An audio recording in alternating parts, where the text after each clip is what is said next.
Here. Okay, Arlene, you can go ahead and start letting people in.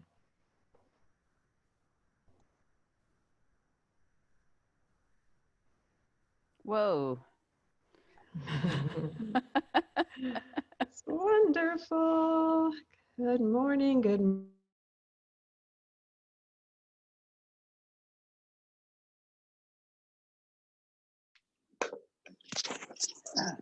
There we go.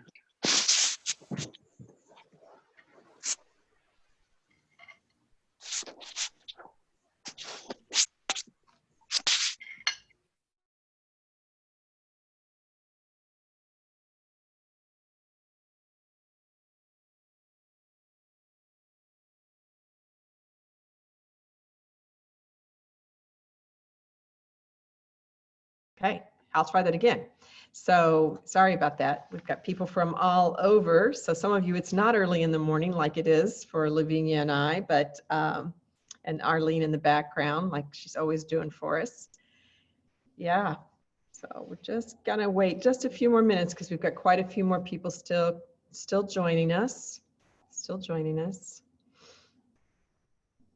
It's been quite a ride with everybody, hasn't it? It's fantastic. I know it really is been a wonderful experience, and I'm glad to be able to bring this bonus day for you as well.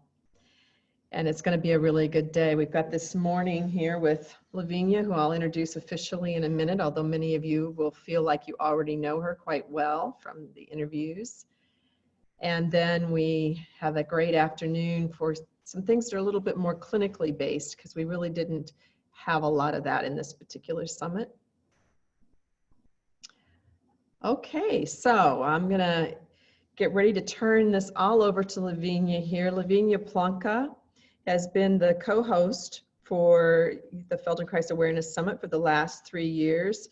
She founded the Movement Center in New Jersey following offered a full curriculum of movement studies from Feldenkrais to ecstatic dance. Then she moved to Asheville, North Carolina about 16, 17, 18 years ago, where she maintains and created the Asheville Movement Center. She has a full practice there, and she's trained not only in the Feldenkrais method, but also in the emotional body work, which makes her a certified teacher of ALBA. So she has many, many credentials. I'm even going to give you some more a little bit later on that. But Lavinia, I want to welcome you. You want to unmute yourself there? Say hi. Can you unmute yourself? Maybe not. Let me It's not unmute. letting me. There Oh, you go. now, wait, there we go. Hi. Hey, good to see you this morning. I know you and I are both like trying to toothpick our eyes open a little bit. It's just great to actually be speaking to you. To be on the same screen together. Yeah, Right. it's fun. It's fun. And you know, this is really the only experience that people are going to have in the summit of a full Feldenkrais awareness through movement lesson. So I'm really pleased to have you do this. And also we talked about, well, what kind of lesson? And we really wanted a lesson that would be accessible to everybody. So could you give us a little bit of the setup of what people might need? Absolutely. I think it's kind of interesting that the one full-length awareness through movement lesson that you're going to be experiencing today is one that will involve probably the least amount of movement of your limbs.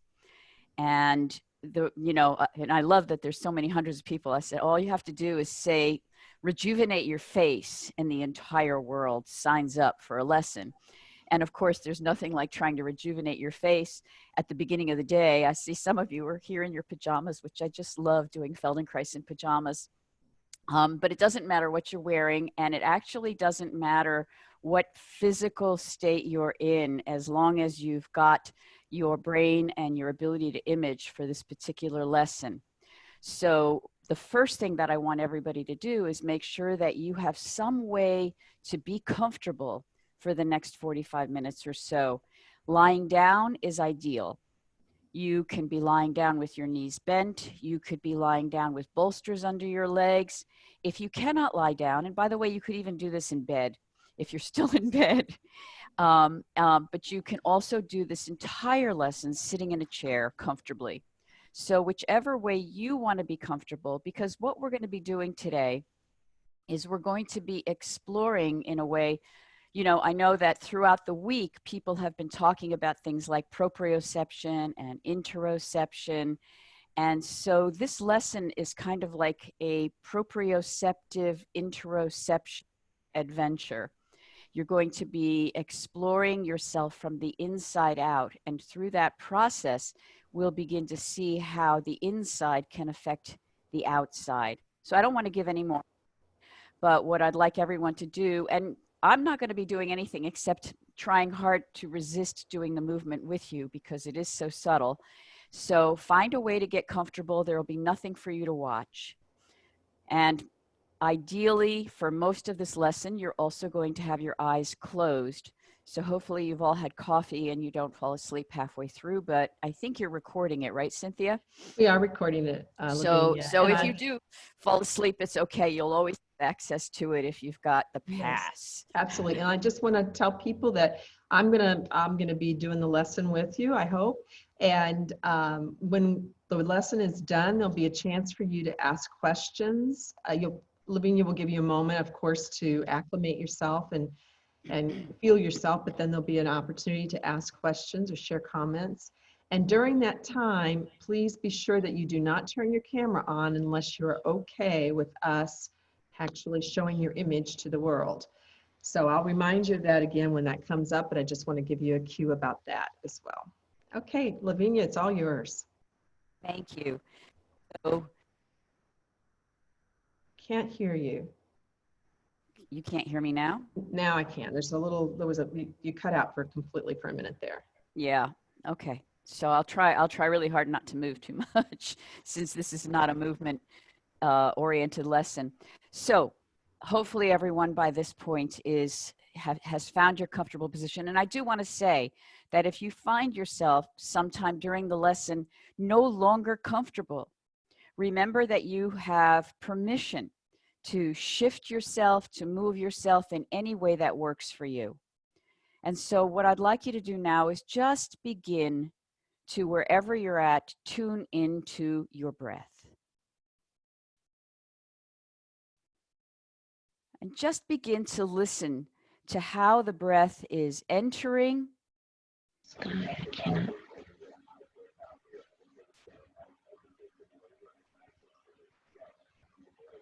somewhere. Someone is not muted. I'm not sure why, but maybe you can check that because we're getting some feedback.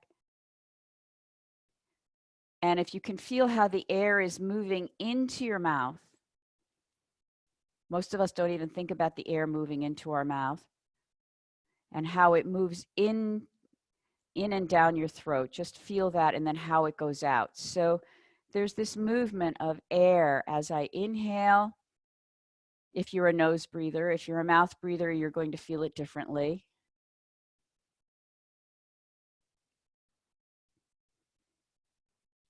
And as you're feeling that movement of air moving in, notice how it moves down and somewhere in your abdomen and your chest, you feel a corresponding movement as the air is going in and going out. So we're going to be looking at this whole self. I know we said rejuvenate the face, but I wanted us to first connect with the whole self. And then take a moment as you're sensing your breathing to bring your attention to the sense of your face right now. And you don't have to be accurate. You don't have to feel like it's, reflecting of what you've seen in the mirror. Just what do you sense right now? Where are your eyes? Are they resting in your head? Or do you feel like you're having to hold your eyes in a certain position? Just sensing how your eyes are in your skull, maybe sensing the size of your right eye, the presence of your left eye.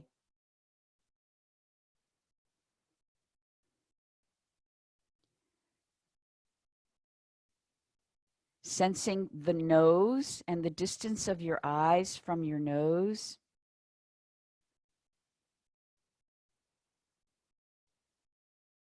Sensing the muscles around your nose. We don't often think of the muscles around our nose, but they are often working unnecessarily. And then let your attention go from there into the lower part of yourself and sense your jaw. And again, without changing anything, just noticing, are your teeth together right now?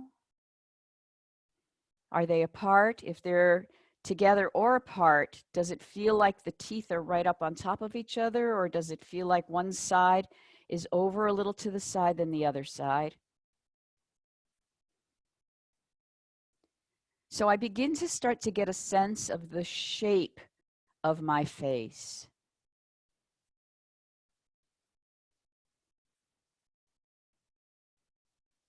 And just delicately, can you take your hands and just start at like just at the bottom of your ears, touching where your jawline meets your ears, and just sensing the shape going down your jaw, your chin, the shape of your chin. You don't have to press. You're really just kind of noticing for yourself. For example, does one side of your chin or one side of the bottom of your face feel longer or more to one side than the other?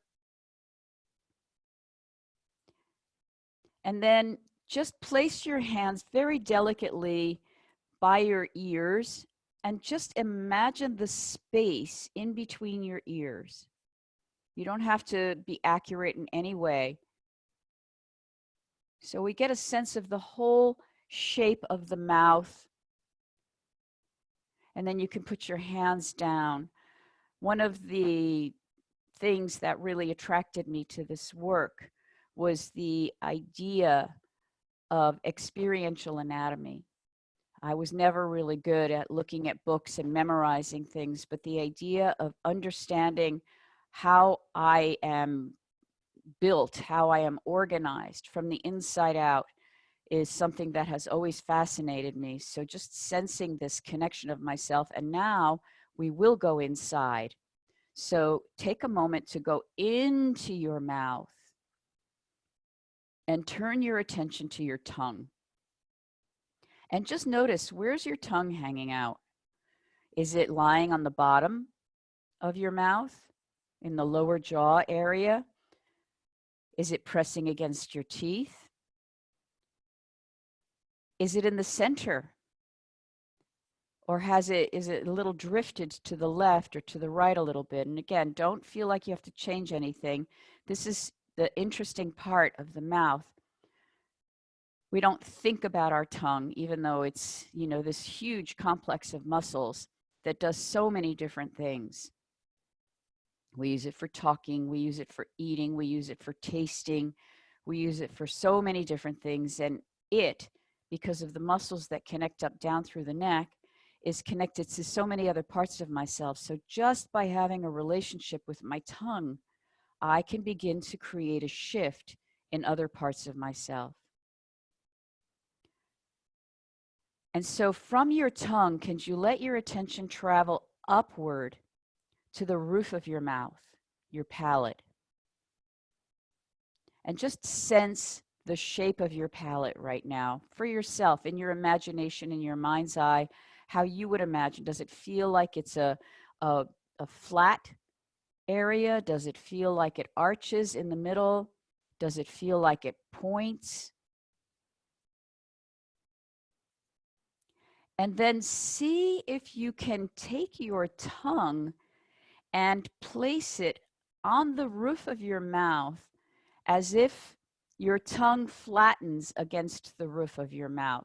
And don't worry if it doesn't, right? It's just an idea. Can I actually use the muscles of my tongue to press on the dome so that my tongue matches the roof of my mouth?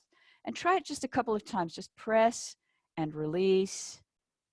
and press and release very lightly, noticing the places where your tongue makes easy contact and where your tongue just goes, I have no idea how to do this, right? It's okay. We're just checking it out right now. Noticing if your tongue can spread to contact the upper teeth. And then let that go and just rest a moment, noticing where your tongue has landed after that particular experiment.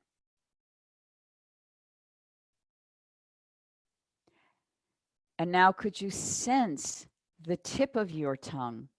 And just take the tip of your tongue and touch the inside of the back, or you could say the back of your upper right front tooth. So your most front tooth on the right-hand side, could you take the tip of your tongue and just very delicately touch that tooth, the back of that tooth?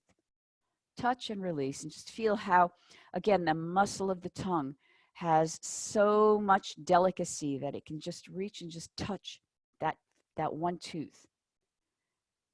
And then could you imagine tip of your tongue, actually the very interesting paintbrush.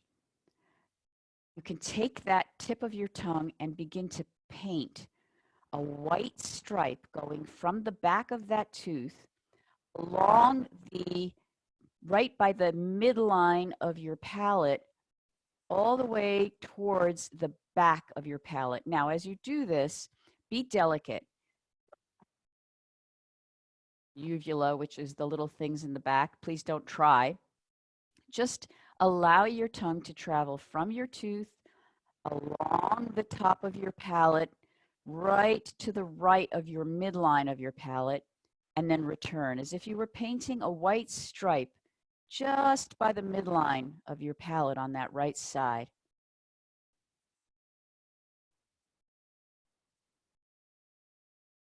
And then could you begin to paint a stripe next to that stripe, to the right of that stripe? So it may correspond with the next tooth, it may not, but you just want to touch some tooth or a piece of a tooth and then travel up the palate towards the back of the mouth, painting this white stripe. I want to say something about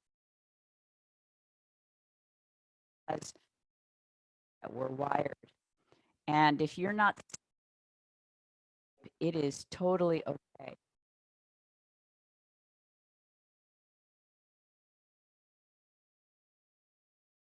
Just have a sense that I got it. Can you hear me now? Okay. And just have a sense that that you're creating a white stripe. That's good enough. And then let yourself create another stripe. So you're continuing up and down, maybe 3 or 4 times each time until you get all the way to the edge of the right side of your mouth.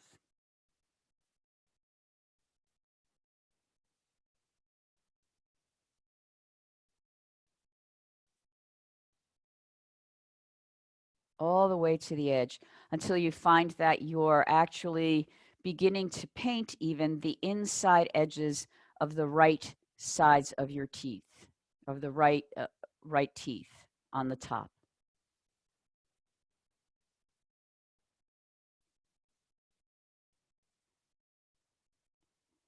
And then let that go and just rest a moment and sense as you're lying here what the right side of your palate feels like, looks like in your mind's eye in comparison to the left side of your palate.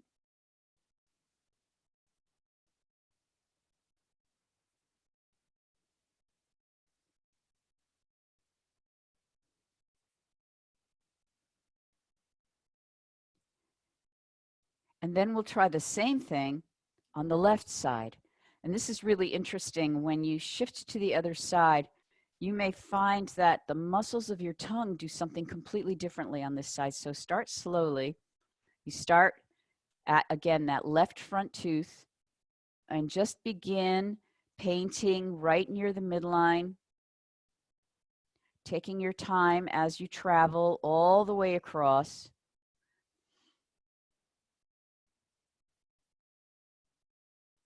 Up and down, I should say. I guess there's a difference between across and up and down, but you're going from your front teeth to the back of your mouth, coloring in your entire palate.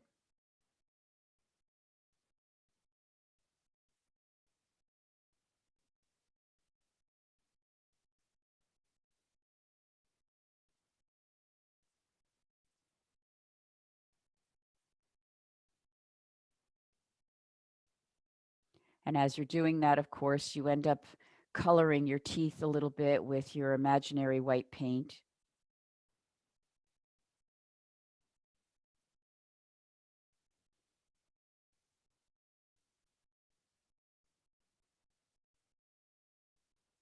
As you're coloring, are you able to include still a relationship with your breathing and with a sense of the existence of the rest of yourself? Or did you just become one big giant tongue? It's just kind of interesting to see where the brain goes. And then let that go and rest again.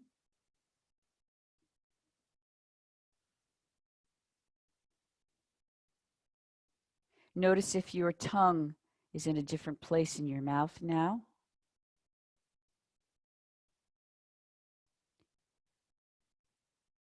And see what it's like to go back to the front of your mouth, touching those front teeth right in the midline, and let your tongue travel straight back now.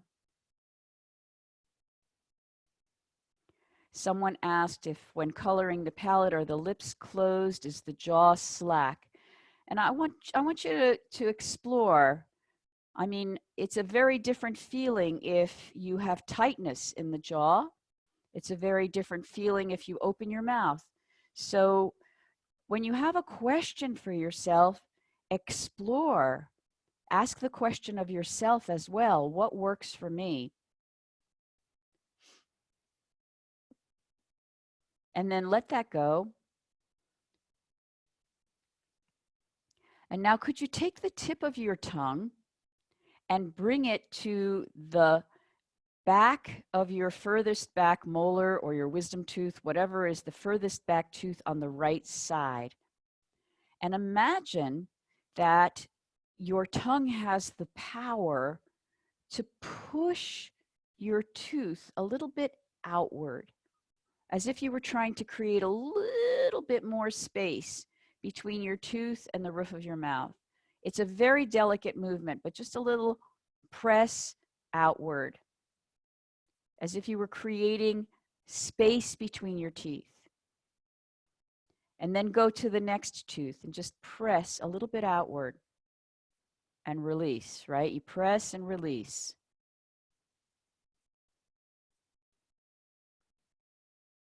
And then go to the next tooth and press and release. It's literally as if you're inviting your entire roof of your mouth to soften and move outward a little bit. You know, we talk a lot about the face relaxing, the face widening. And we forget that we have all these muscles in our face that are involved, of course, in facial expression and aspects of chewing and using, and we don't know how much tension we use to create the expressions on our face, the wrinkles on our face, and keep on going bit by bit, tooth by tooth, all the way around. Following your curiosity, right? So you may discover that you want to hang out with a tooth. You may discover that you want to move. And what happens when you cross the midline and go over towards the left teeth? Again, how does that change your sense of the shape of your mouth?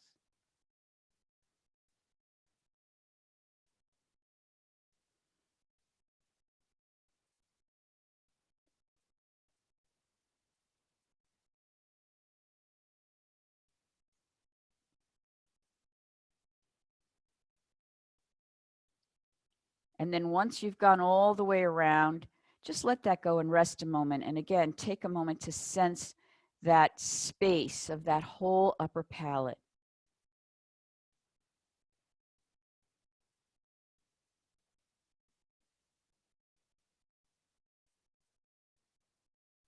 And now turn your attention to the lower jaw, the bottom of your mouth, right? So we've already paid attention to how the tongue rests in there. So could you, for a moment, sense the back of the lower teeth? And just don't do the pushing, but maybe just take your invisible paintbrush and very delicately, can you paint each tooth from behind in the lower mouth? So we're kind of activating the talents of the tongue to move in the lower area.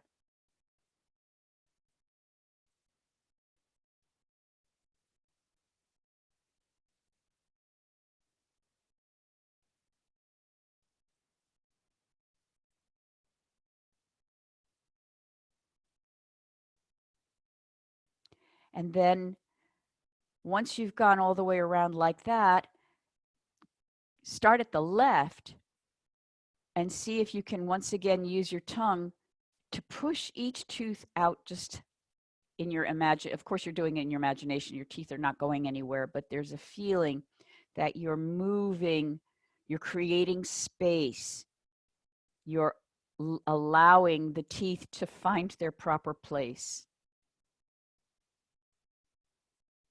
Just through the power of your attention.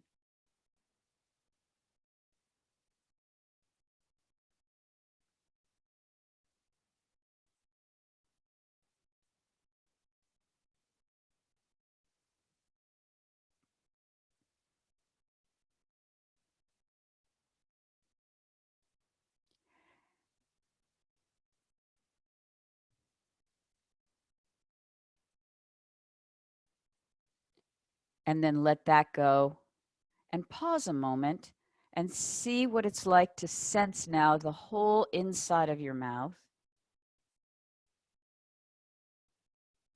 where your tongue is resting.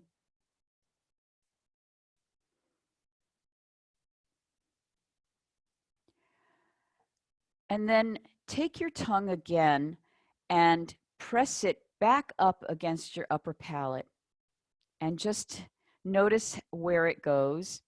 And then we're going to just explore a little bit the relationship of the tongue with the muscles. So if you can go back to holding your chin bone, and if you just let your fingers go just underneath your chin bone, and you'll feel that there's a little bit of muscle or protrusion there, and see what it feels like as you're taking your tongue and pressing it up against the roof of your mouth and then releasing. And can you feel how that muscle is connected all the way into your throat there, into the underneath the chin?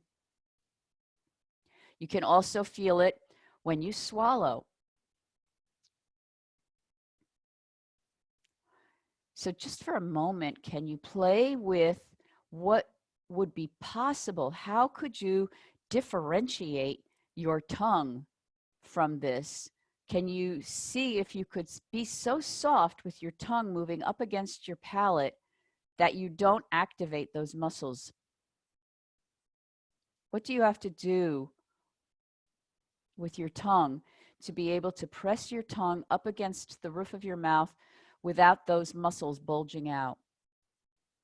Again, don't ever worry about needing to be successful. It's all experimentation and exploration.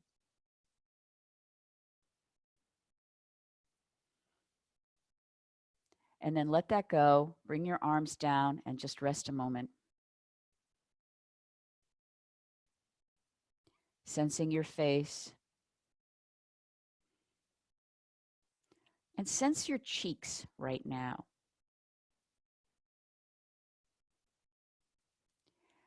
And could you, in your imagination, imagine that you take your finger, and it's almost like pretending that your finger is like a toothbrush.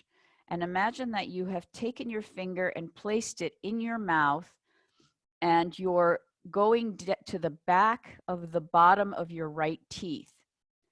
And your finger is separating your cheek from your teeth. So you've got this imaginary finger in your mouth all the way in the back, and it's just moving your cheek ever so delicately away from your teeth, from the back tooth, and then it moves down towards the front of your mouth, as if your cheek is letting go away from your teeth.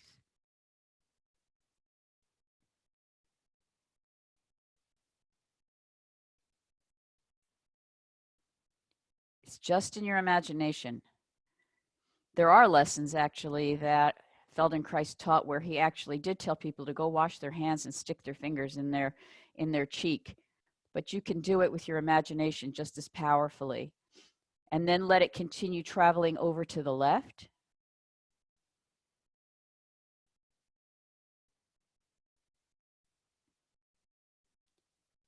As if you were just pulling the cheek a little bit away from your teeth.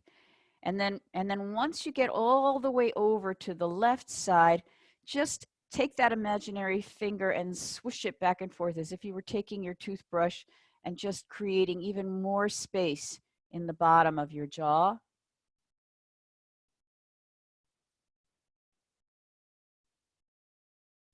And then try the same thing starting on the upper right, letting the cheek just be gently encouraged away, softened away from the teeth.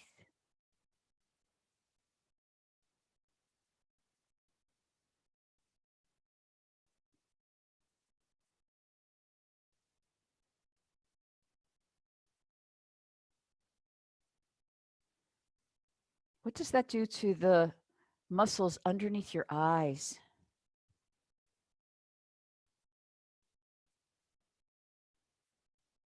How does that impact on your breathing?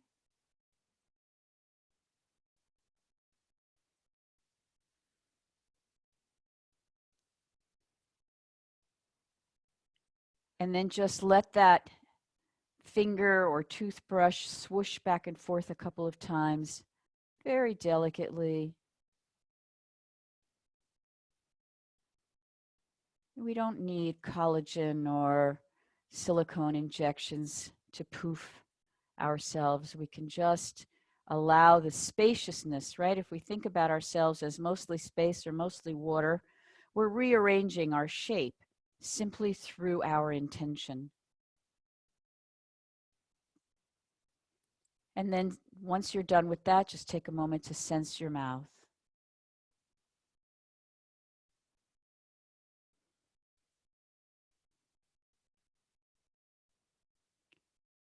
And then come back to the sensation of your face, sort of the impression it makes in the air in front of you. And could you imagine that the two sides of your face could actually yield to gravity? Right? So right now, most of you at least are lying down. If you're sitting, don't let your face yield to gravity in the same way. But if you're lying down facing the ceiling, you can almost sense that the muscles of your face don't need to hold your face up, right? You can just let that go, as if your face can drape on the bones of your head. And as you're sensing that, just sense how your eyes are resting in your skull, right? The skin of your head, of your face is moving outward, but your eyes are just resting in there.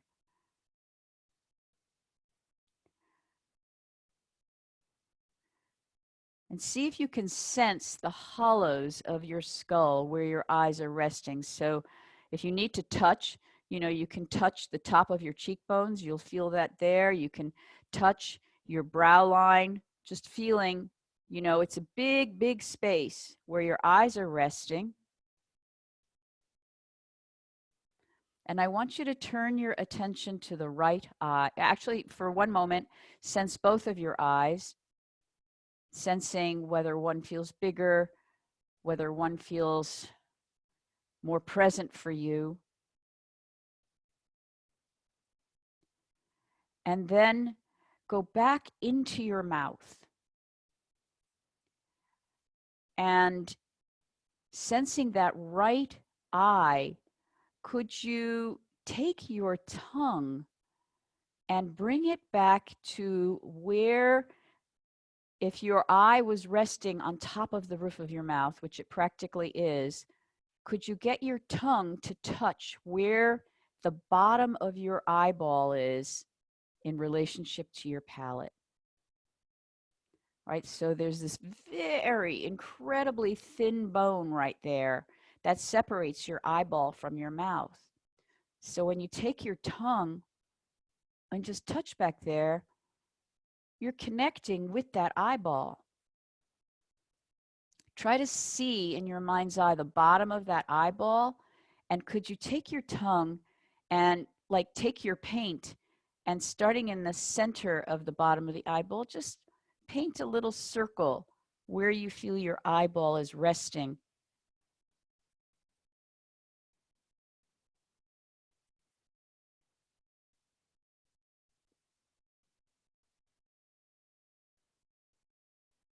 And then in your imagination, you can keep your tongue going if you want to, but in your imagination, can you imagine that circle continuing upward so that you're circling around your eyeball, filling the whole space of your skull?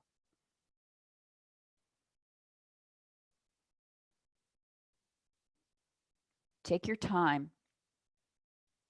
Notice if your eyeball feels round to you or it has some other shape.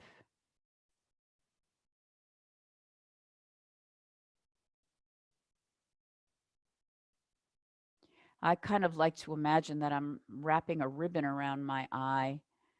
It's a crazy image, but it works for me.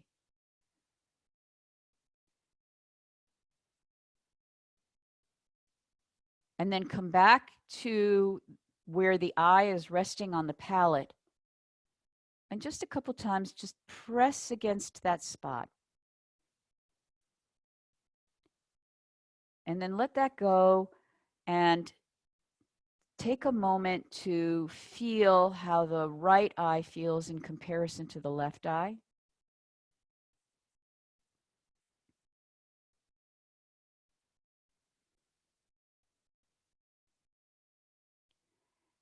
And then try the same thing with your left eye. So beginning first of all with sensing the eye's location in your skull, bringing your awareness to the back of your palate on the left side, bringing your tongue to that point in the palate. And you may find that this one's not as accessible or that it's easier. Taking your tongue and just circling around the circumference of the bottom of your eye in relationship to your palate.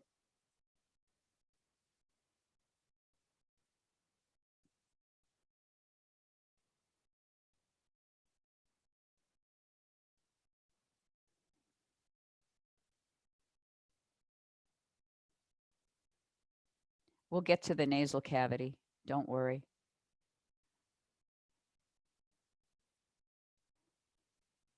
And then letting your imagination circle around the whole eye, feeling the space there.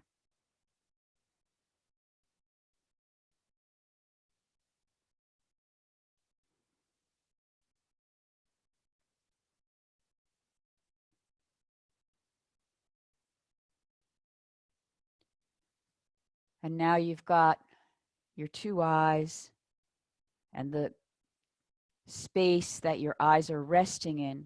You've got the space in your mouth. And of course, right on top of your palate is also your brain.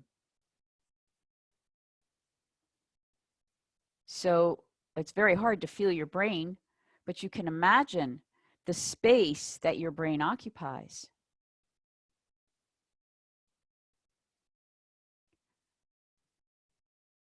And if you just place your hands at your temples, just placing your hands at your temples and sensing for yourself the distance from one finger to the other.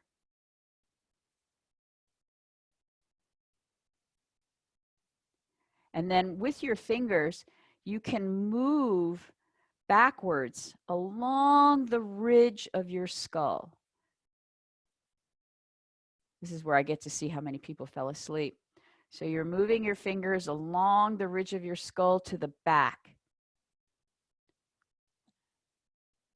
feeling the two lumps in the back of your skull, noticing whether they feel symmetrical or not, and imagining for yourself, you can even take your hands, and if you put your thumb right where you had put your hands on your ears and put your hand over the top, both hands over the top of your head, and just feeling the whole, don't squeeze or anything. Just imagine for yourself how thick is your skull, right? We talk about people being thick-skulled.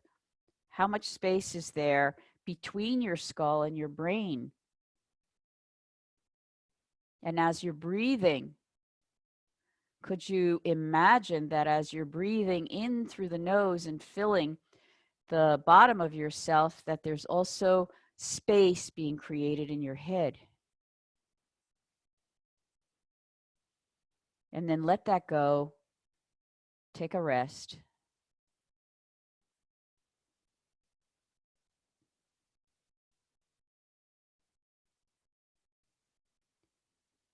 So this idea of air coming in, I mean, there's air coming in everywhere. There's air as you inhale into the nose. Just feel how that's coming back into the nose.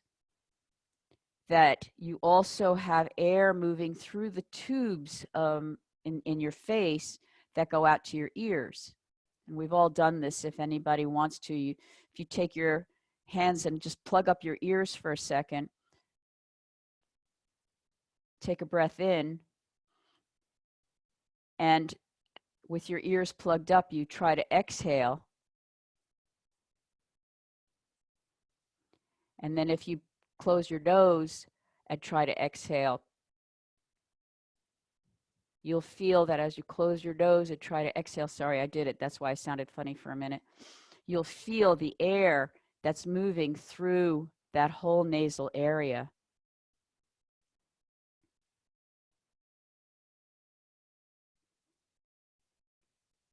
So now let's connect this experience of your space in your head with the rest of yourself for a moment. So turn your attention down to your abdominal area, coming back to the breath and feeling how the breath moves into your chest and affects the abdomen. And imagine for a moment that your abdomen is just an empty space. And imagine that that space is occupied by a balloon or a ball, so that you're seeing the entire space of your abdominal area.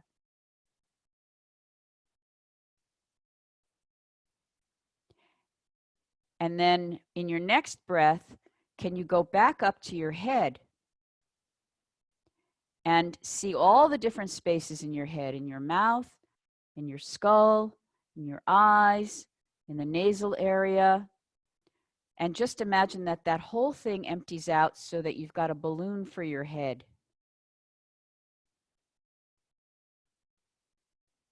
And can you picture, can you go back and forth in your mind's eye, abdomen, head, abdomen, head, feeling the spaciousness of both parts. And then can you include both in your mind's eye?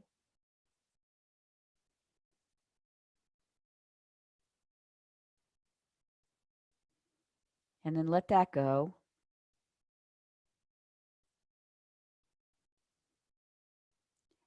And now come back to just sensing your face the way you did in the beginning of the lesson.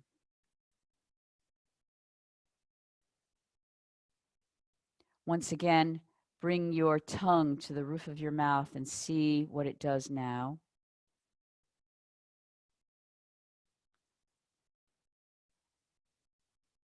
And then let that go. Notice where your tongue is resting when you let it rest.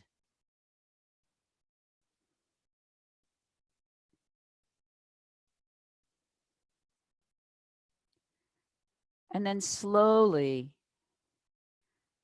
bring yourself to sitting and then to standing. And see if, as you're doing it, instead of being in a rush, because I know you've all been down there a while, can you maintain a relationship with the space in your head, the space in your mouth, the quality of spaciousness from the skull to the abdomen? In other words, take your time and really feel, how can I stay connected to this sense when I start to move? Because a Feldenkrais lesson is wonderful as a sensory experience, but I want to be able to bring it into my life. So once you're standing, bring yourself back to that place of sensing your face, your mouth, and your abdomen, and see if you can recollect how to bring that sense of spaciousness to yourself once you're vertical. So just take a moment there.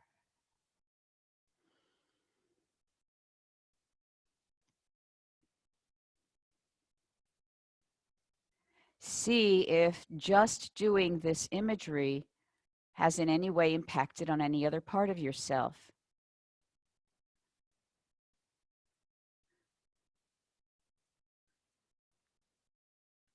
The tension that we carry in our face impacts our posture, impacts our ability to communicate, and the tension that we hold in our tongues impacts on even the organization of our neck, our pelvis. So when we're able to take a moment to relax one part of ourselves, how does that impact the rest of myself? And this is why I feel, that Feldenkrais can be done by anyone, because when I increase the intelligence or the possibilities of my brain map, I can begin to affect the rest of myself. So take a walk around. Allow yourselves to integrate what's happened. Feel free, if you want to go look in the mirror and see, do you seem different to yourself right now? And do you look at yourself in a new way, or do you look at yourself in the same way? Are you looking for the same things? How do I learn new things about myself and my possibilities?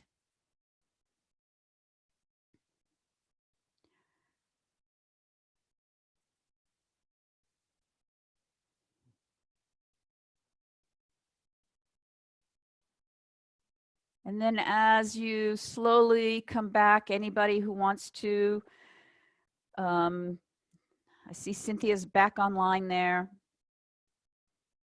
Yes, can you hear me? I can. Great. Okay. That's beautiful, Lavinia. The work is so varied, and one of the challenges in having a summit and choosing lessons and trying to imagine who's going to sign up for it, and then this volume, and what are people's attention spans, and all of those things that we have. It's difficult to choose lessons, because we have a lot of lessons in Feldenkrais, don't we? I mean, it's somebody asked on the Facebook group, like, how many lessons are there? Well, actually, it's endless, really, right? Because there's the body of lessons that Dr. Feldenkrais gave us, which numbers close to 1,000. Some of them are variations on themes. So you could say there's maybe 500, but then those 500 he changed and taught in lots of very different ways. So we often say there's over 1,000. But then there's a structure to lessons that you learn as a practitioner, so that you have the potential, you at least have the potential to fool yourself into thinking you've completely made up a lesson. Often it's actually something you borrowed from somebody else and you don't know it. Or Dr. Feldenkrais did actually do it, but you've forgotten that that's the influence. But occasionally you actually come up with something new, or I've definitely had experiences of having lessons from other people. There's something completely new, and that's something new from myself. So there's so many options, so many Right. options. And I've had all of those experiences, although 99% of the time I think I've discovered something or made something up, and then I find it. It's not that I had learned it and forgotten it, but that Feldenkrais had thought of it before me. Right. And I think that, you know, the uniqueness that we bring to our teaching is whatever it is from our lives that we can bring to enhance the learning or our way of presenting it. But the material is basically there for the most part. Right. Yes, so I'm going to be looking through the screens to see who has a comment or a question. And I'm going to ask you to do the old-fashioned thing, which is to actually raise your physical hand. But please do not have your camera on during this time if you do not want to have your picture shown to other people, because I'm about to start to put it on gallery view and your picture is going to show up to other people. So if you need to turn off your camera, it's in the lower left corner of your screen. And give you just a second for that. It is very pleasing to see comments being both of where you're from and also your experience of the lesson. So anybody who wants to ask a question of Lavinia or tell her about your experience somewhat briefly, so we can get plenty of people in, just please raise your physical hand and keep it up for a moment. Okay, just taking a look. There's a lot of comments on the chat that are I know, lovely. people in the chat, you put people to sleep is what's happened. They're kind of like really quite mellow. Sally, I'm going to unmute you. Good morning. I just want to say, you know, I see some people that are actually physically waving their hand. So yeah, make sure that what you really want to do is there's a little blue hand. No, I actually want them to physically wave their hand. Oh, you said physically wave their hand. Okay. I did. Yes, sorry. I'm getting them. Thank you, Sally. Good morning.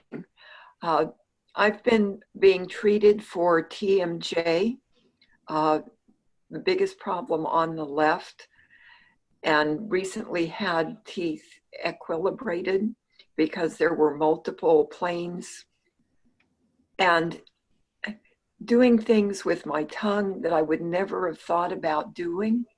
I was finding areas of tension in the left cheek and around my ear that weren't in the right.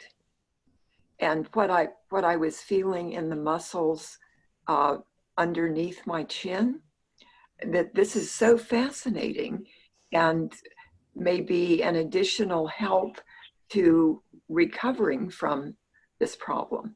This is just so exciting. It's super exciting, isn't it? And it's interesting because, you know, I went back and forth. I actually thought about doing one of the traditional TMJ lessons.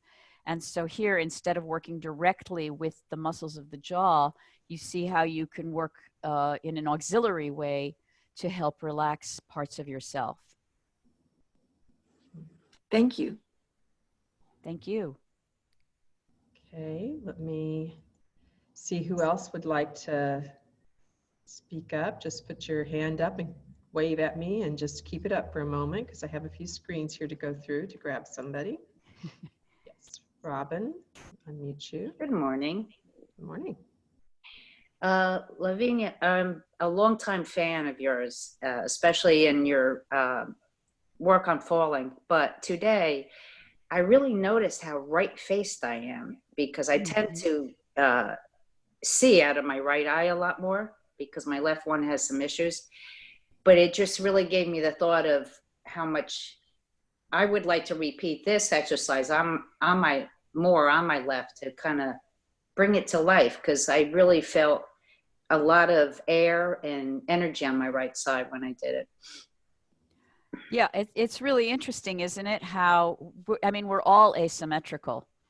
And we all have, you know, differences in what's taking place in our face. And what we don't realize sometimes is the unconscious habitual tensions that are related to our right sideness and our left sideness.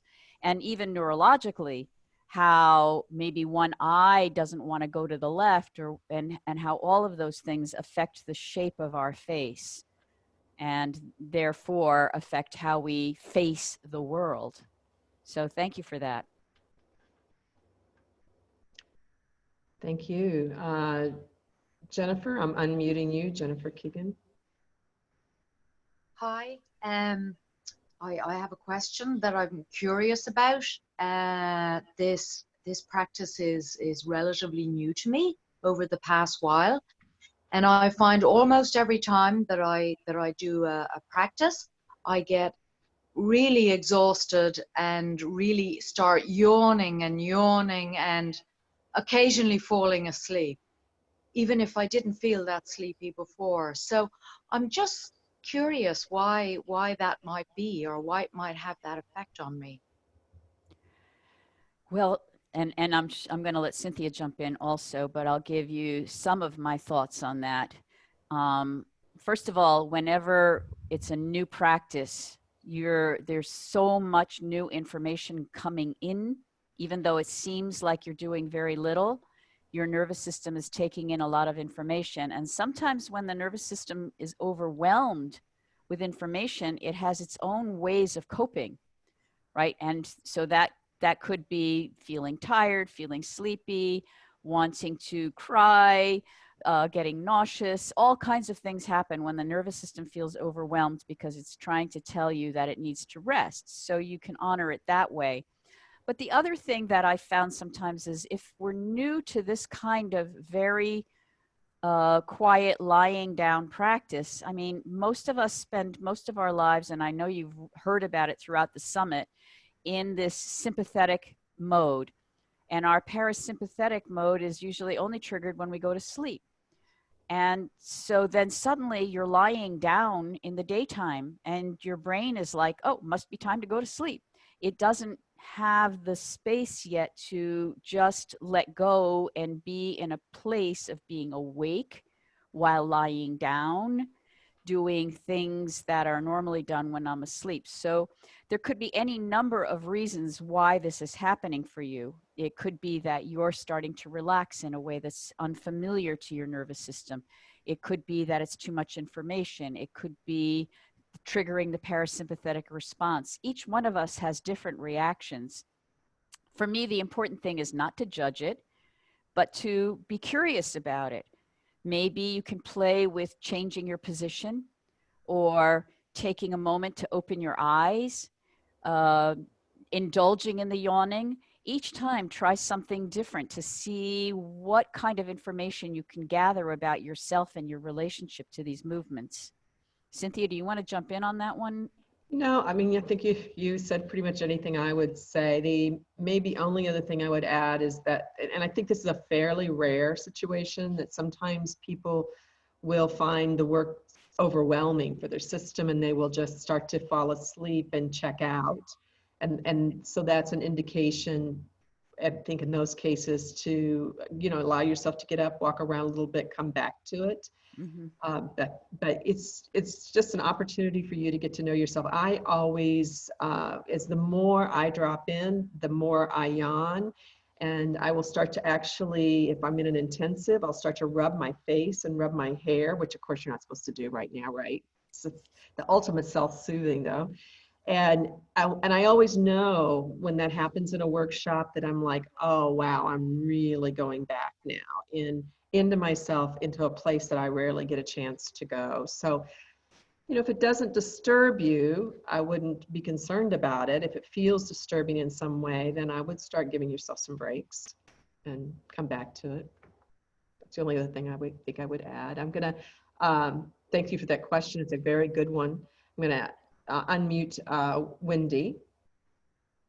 Hi, thank you. Thank you, Lavinia and Cynthia. So I had a very interesting experience. I'm dealing with very bad plantar fasciitis in my foot, and I found that this practice took away the pain in my foot. And this has happened to me before where I think I'm working on one part of the body in Feldenkrais and it affects another part. But it did make me think of Tom Meyer's lecture and how long the myofascial web is from head to foot.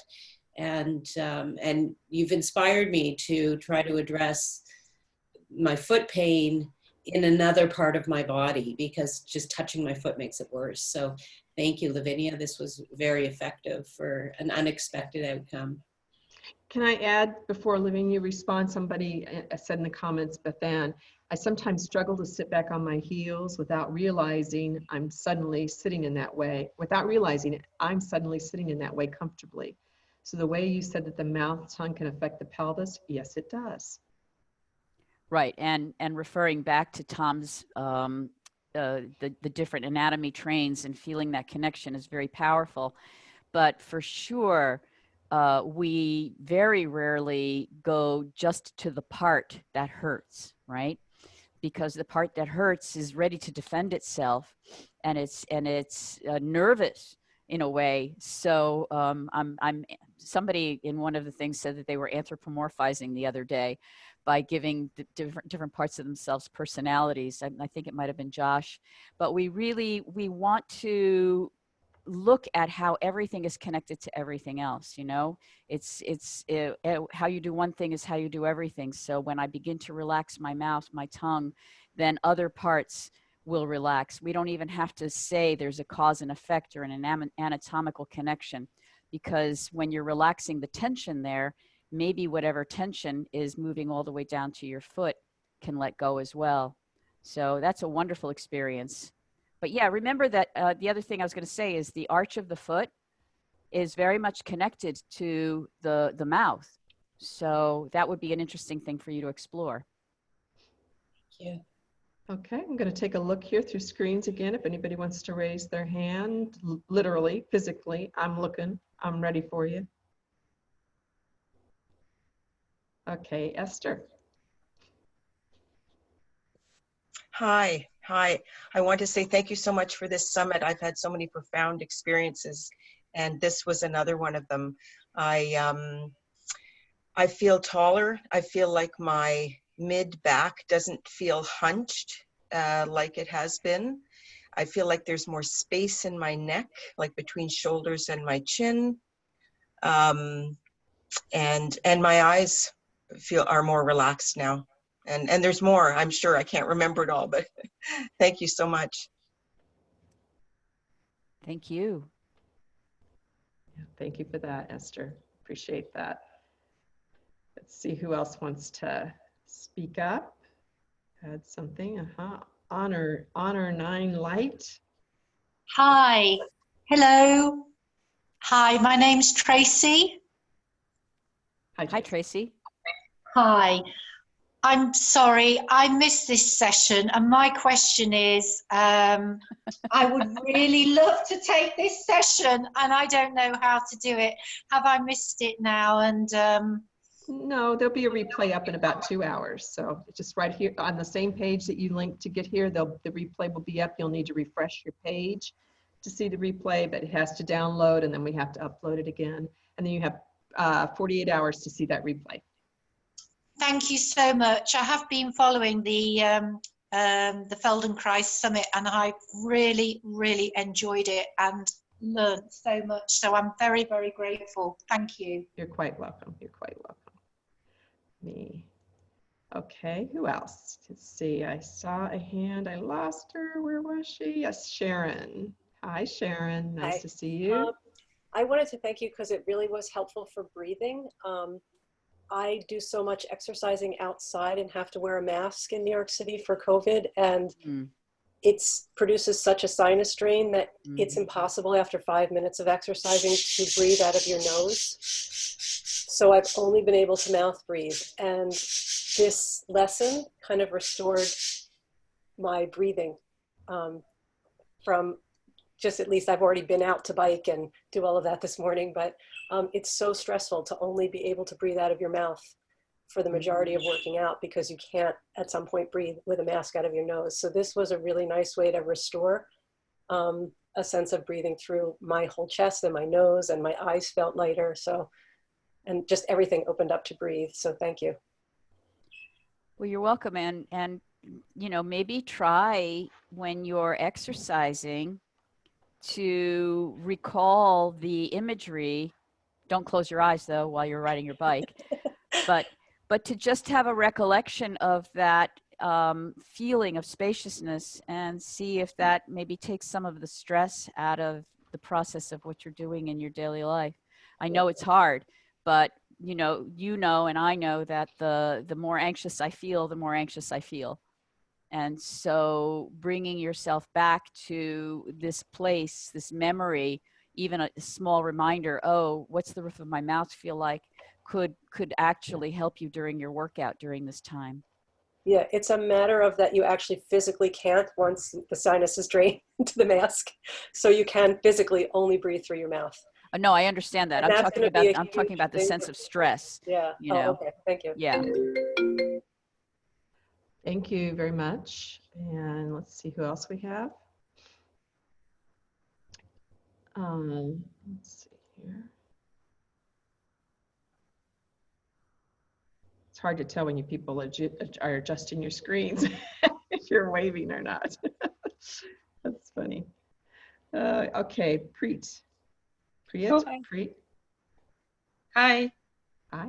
How do you say Hi. your name? Yeah. Preet. Thank you, Lavinia. Yeah, that was wonderful, and it helped me with my sinuses, and I could breathe really nicely. My question is it common to have a feeling of acid reflux after this session? Because that's what I felt like right away. I had issues in the past, but I was okay, and I had breakfast probably like an hour ago or something before the session. But when I got up and I walked around, I felt that quite active. So I was just wondering. I wouldn't be able to say, I certainly wouldn't say that it's a common thing, but we all have different reactions after we eat. You know, I mean, I have students who come to my classes and they will not have lunch beforehand because they know that they have certain things going on in their digestive process. And when you're lying down on your back, right, the acids are moving in a different way. So I don't think it was the lesson itself necessarily, but who knows, right? I don't think that it would be a common reaction, but if you feel that, have you done any of the other lessons? I did, and I actually attended some sessions physically too for Feldenkrais. And have you ever had this reaction before? No, but none of the sessions had any kind of face work involved. It was more the general body. So this is the first time. I was just curious, like it was very helpful for other things, but it came right away. So I just thought to ask you. Right. Well, I mean, it is interesting why certain things would create an acid reaction in myself. It could have been the act of swallowing while you were horizontal. It could have been the movement of your tongue, and it could just be the position after breakfast. So, you know, explore it. Maybe do the lesson again and see what happens. Yeah, well, thank you. It was great. Sure. Thank you so much. Yeah, some people in the chat were just, you know, trying to figure it out. You know, is it a vagus nerve correlation?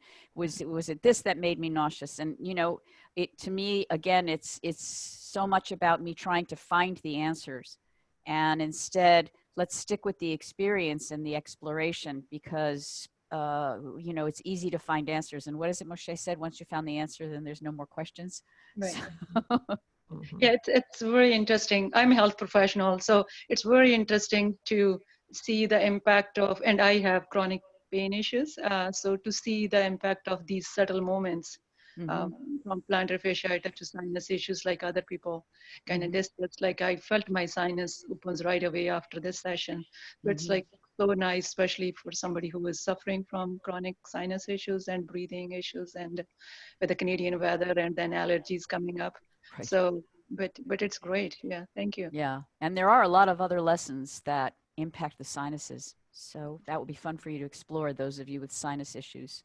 Anton said, I don't get how the eyeball could be on the palate. So I'm just gonna show you a little something here. So this is, of course, the bottom of the skull looking up underneath your roof of your mouth. This would be the soft palate area. This is the hard palate. This is the soft palate area. And then here's the eyeball. And it sits, the eyeball itself is quite a bit larger than you probably have any imagining of it being. And so it is actually, there is soft tissue palate. There's not a lot here between this and the eyeball. You know, it's interesting how little space there is to navigate in here. And if you've ever had a dental procedure and then had it bother you for weeks or months, I mean, I once had a crown that bothered me for 3 years. And the dentist said, look, I mean, all these cranial nerves are just so close together. And once something is agitated, it can take a long time. So it's, you know, we use things in the imagination in Feldenkrais a little bit loosely sometimes in order to deepen your experience. Which, is that what you would say, Lavinia? I mean, you may not feel the weight of your eyeball there, but some people might feel that they feel the weight of their eyeball, and it could be instructive. But it actually is not far away from resting on the soft palate. I did say there was a bone in between. There's not, there is a little bit of a bone in between for sure, but there's also enough soft tissue going through here in the ligaments that I think that it's, we don't realize, because we become used to it, we don't realize what the weight of our ear is like on the side of our face, for example, or the effort that we might produce in trying to hold our eyes a certain way. So it can be instructive. Mm-hmm. Okay, let's see who else would like to say something. Just raise your physical hand again and wave. Nisha. Hi. Welcome to your spot. I just wanted to know, how often can we do this exercise? Well, you can do it as often as you want, but you want to also remember that it's not an exercise. It's not like something that I just repeat just for repetition's sake. Each time I do a lesson, I want to make sure that I bring myself to the lesson, that I'm following curiosity, I have an interest in it. I'm not looking for a routine. So, you know, one person might take a lesson and do the same lesson every day for the rest of their life, like a Zen practice of some kind. But what Moshe said is, a lesson is only useful as long as I am able and interested.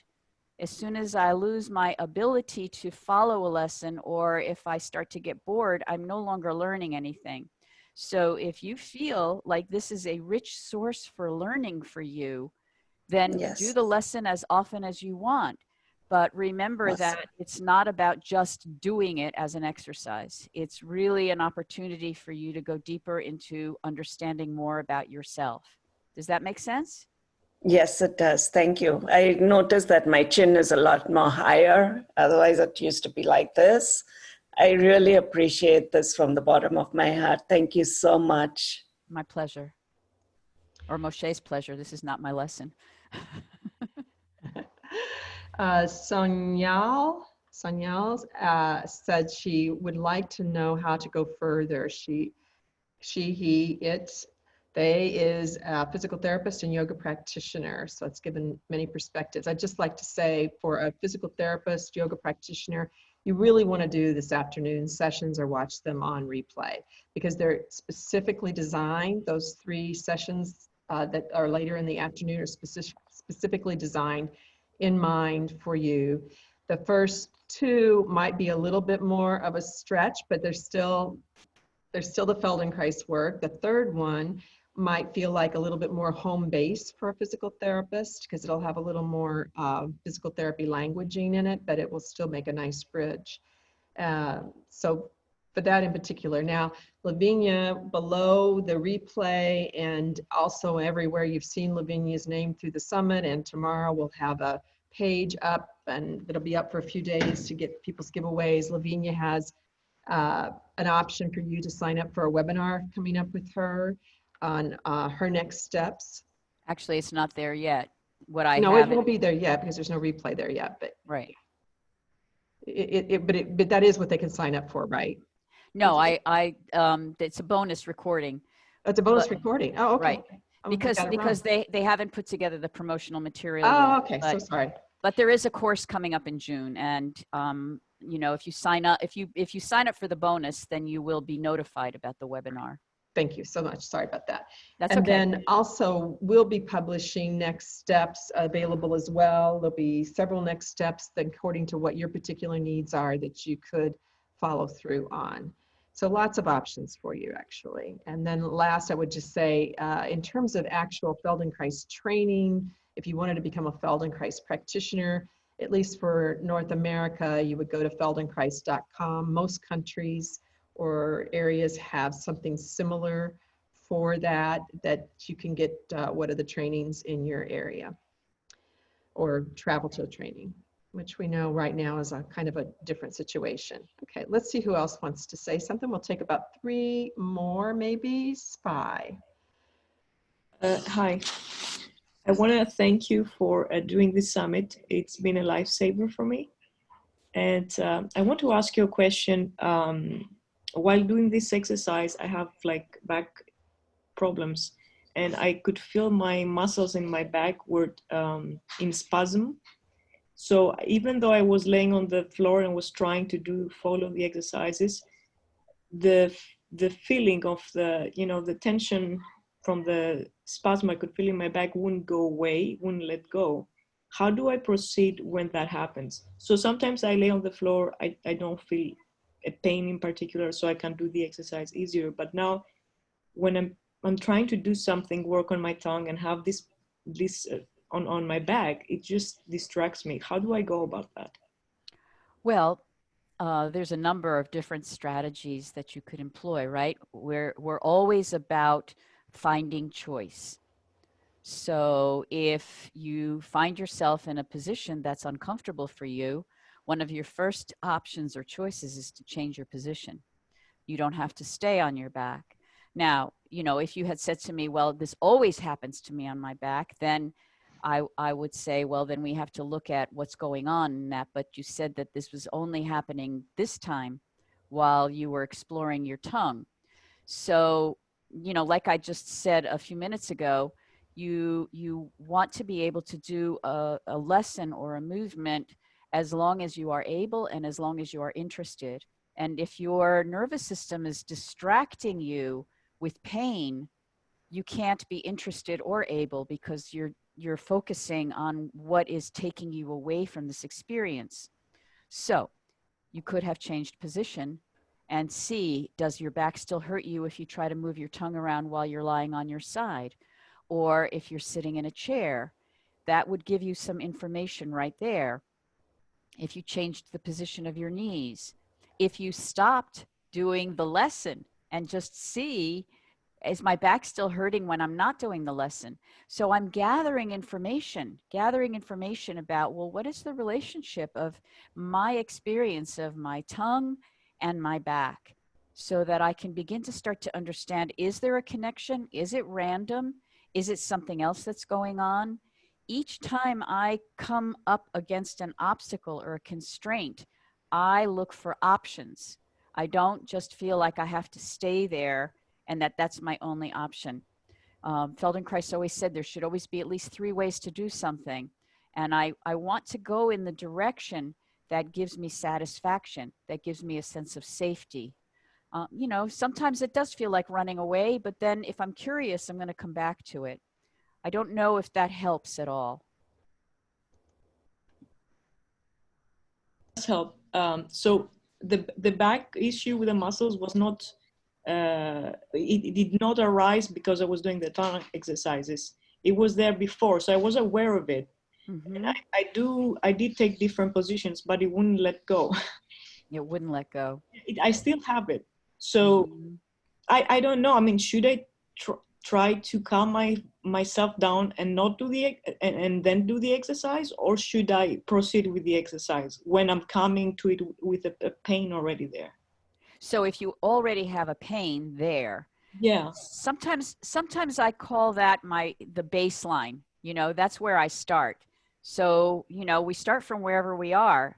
And if you start in pain and you say, well, I can't do the exercise because I'm already in pain, then we're never going to get anywhere. So that's a slightly different situation, right? If I begin in pain, then I have to do what I can to be as comfortable as I can and explore within that range in order to begin to see what's possible.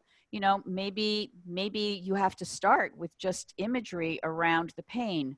I mean, this would be a much longer conversation to try to understand what's taking place in a chronic situation. My question for you is, because I know you've been on the summit all week long, were there moments during the summit, during the lessons, where you didn't experience this pain or where it lessened? You're muted. You're muted. Give me a second here to unmute Oh, you. okay. I think we're both working on it at the same time. Let's see. Oh, and that's just not wanting to let me. There you Okay. go. Nope, she remuted herself. Hold on 1 second, Spy. Okay. You can talk now. Thanks.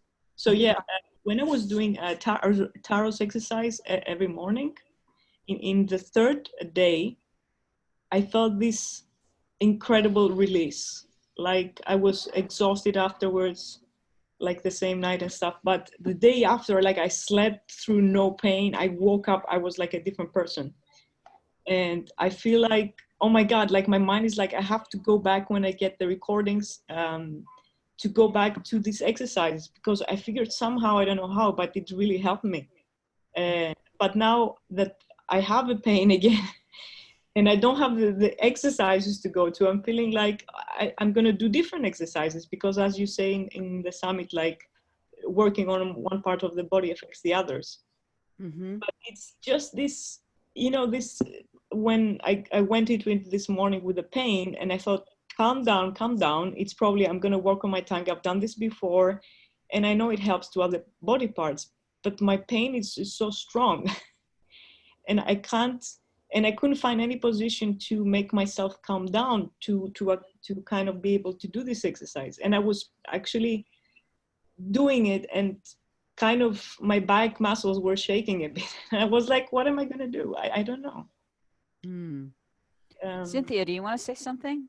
Yeah, I can say something. So one of the options, first of all, that is going to be offered from us is a program for people with back pain.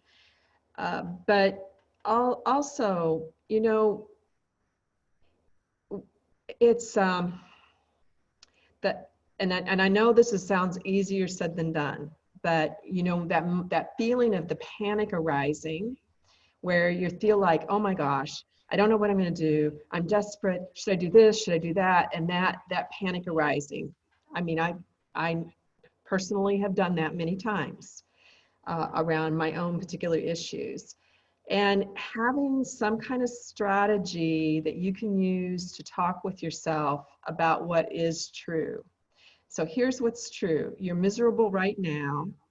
And the next moment, you might be less miserable. You might be more miserable, but it will not be the same. And so the more that you can talk to yourself and say, I hear you, you're scared. I hear myself, I'm scared. I'm miserable. I'm worried. I feel desperate, but I'm going to breathe. I'm going to take my time, and I'm going to remind myself that each moment is a different moment. So you're already living life with this pain, which is never the same. Even if you describe it as the same, it's never the same. You know, we all know that, really. And you're already living life, and you're doing it. You may not love the way it's happening. You may feel like, man, my life would be a lot better without it, but you are managing to do it. And so it's very important to remind yourself what you are able to do right now. And then I would go ahead and do the lessons unless it feels like it's making it worse. So I would just keep saying to myself, okay, yeah, I hear you. Let's try this thing. It might help me. It might help you. It might, however you have conversations with yourself, if they're first person, second person, whatever, it might help. Let's see. I'm on your team. I'm here. I'm listening.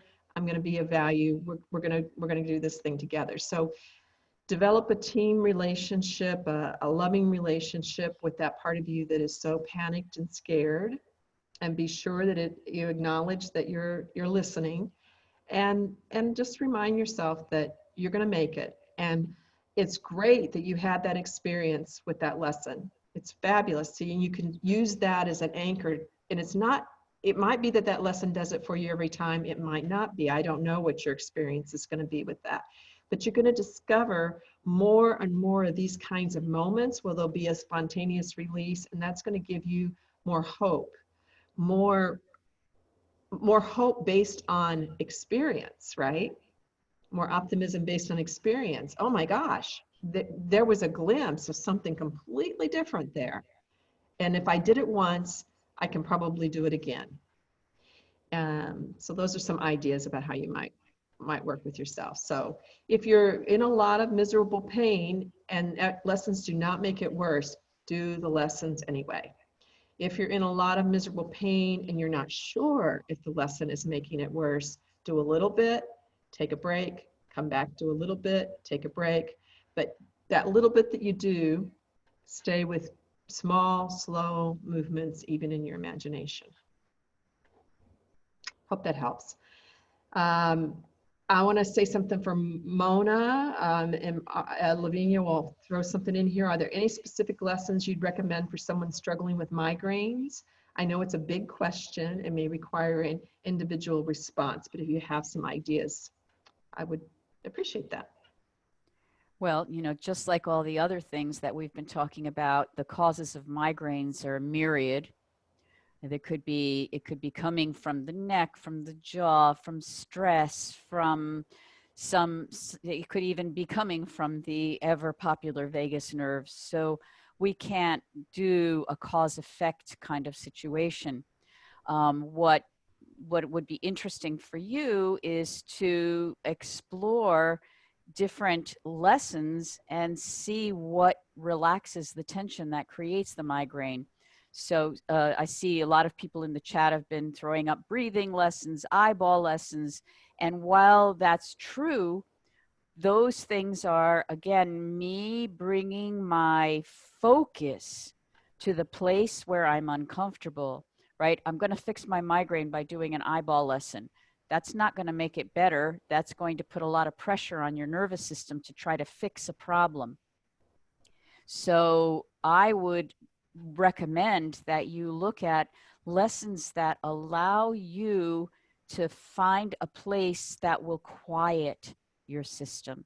Whatever those lessons are, maybe a breathing lesson would do it for you, but maybe you're the kind of person that really feels much better after rolling or after doing something in flexions so that the whole spine can expand a little bit. I think that whenever anybody has something chronic, we need to continue, just like with SPY, we need to continue to explore and see what things give me information about why and how I am the way I am. Not try to just go for the problem, because it's usually very complex. If it hasn't gone away, it's usually something that's beyond simple analysis. And we want to trust the intelligence of the nervous system to find its way. That's beautiful. That's wonderful. Let's take one last question. So one last hand raising in the real physical sense of it. I'm looking through now. And then we're going to take a break before we come back and have a completely different kind of session. Sabrina. Hi. I think I don't speak English very well. I don't have a question. I want to thank you. And I think this lesson is very powerful. It's incredible. I'm a prediction. It's incredible how doing very little we can touch deeper very deep. And we can find the way to let go tension. What I feel during the lesson is that while Lavinia say to feel the bone, the eye, I notice the tears in my face. And I understand that I was let go something, even if I don't know what, I was let it go. So I feel good, and it's wonderful. It's powerful. And to me, that's one of the beauties of this work, is that I can experience my thinking, my feeling, my sensing, and my movement all at the same time. And when an emotion comes up, I don't have to attach a story to it. I don't have to have an explanation for it. It's something that's moving through me. And then afterwards, I feel more organized. And I think that that's, you said it beautifully. Thank you. Thank you. Thank you, Sabrina. Thank you very much. Okay, so yes, we're gonna sign off. You are gonna use the same link to come back to, but you need to take a 15-minute break. And I do. Really, yes. And I would really encourage that you take that break by getting up, walking around, not looking at a screen or device. Okay, go do something, drink some water, play with your cat, walk outdoors, whatever, but do a little something different.